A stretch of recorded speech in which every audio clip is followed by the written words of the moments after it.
Praise the lord. అందరూ బాగున్నారా? నేను మీ పాస్టర్ హెప్సిబా స్వాతి. రోజు ప్రేయర్ చేసుకుంటున్నారా? రోజు వాక్యం చదువుకుంటున్నారా?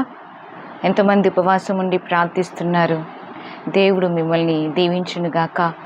ఇది నా వాక్యాన్ని రోమపత్రిక 5వ అధ్యాయము 6వ వచనం చదువుకుందాం.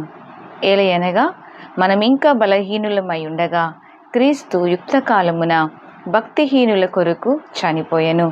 క్రీస్తు ఎవరి కొరకు, ఎందుకొరకు చనిపోయారు అంటే ఒక కారణం, బలహీనుల కొరకు ఆయన చనిపోయారు, భక్తిహీనుల కొరకు ఆయన చనిపోయారు. ఎప్పుడైతే మనం ఆత్మలో బలహీనం అవుతామో ఆటోమేటిక్గా భక్తిహీనులం అయిపోతాం, దేవునికి దూరం అయిపోతాం.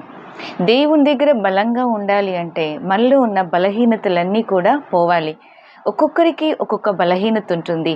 ఒకరికి మందు బలహీనత అవ్వచ్చు, కొంతమందికి లేడీస్ జెంట్స్ బలహీనత అవ్వచ్చు, కొంతమందికి డబ్బు బలహీనత అవ్వచ్చు, కొంతమందికి భార్య లేదా భర్త లేదా పిల్లలు వారి బలహీనతలు అవ్వచ్చు.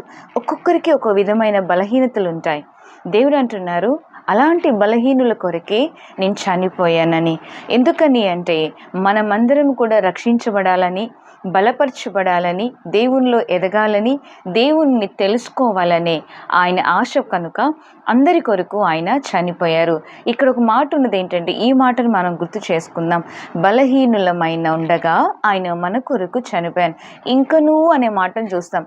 మనం ఇంకా కూడా బలహీనంగా ఉన్నాం, అందుకే దేవుడు మన కొరకు చనిపోయారు.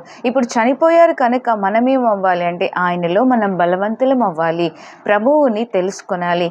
మనలో ఉన్న బలహీనతలన్నీ తొలగించుకుంటానికి దేవుని శక్తిని మనం కోరుకోవాలి. మనంతటా మనము మనకున్న బలహీనతలను పోగొట్టుకొనలేం.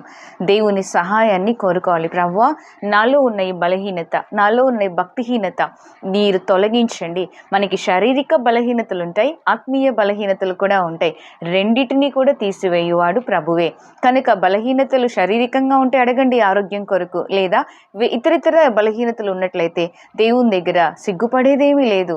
మన దేవుని దగ్గర మనం అడిగితే మనలో ఉన్న బలహీనతలన్నిటినీ ఆయనే తొలగిస్తారు. కనుక మన బలహీనతలు తొలగించుకుందాం, దేవునిలో బలం పొందుదాం, ఆయన మరణానికి అర్థము మనం చూపిద్దాం. ఆయన చనిపోయింది మన కొరకు కదా, కనుక మనలో ఉన్న వాటన్నిటిని కూడా తొలగించుకొని మన ప్రేమను ఆయనకి వెల్లడిపరచుదాం.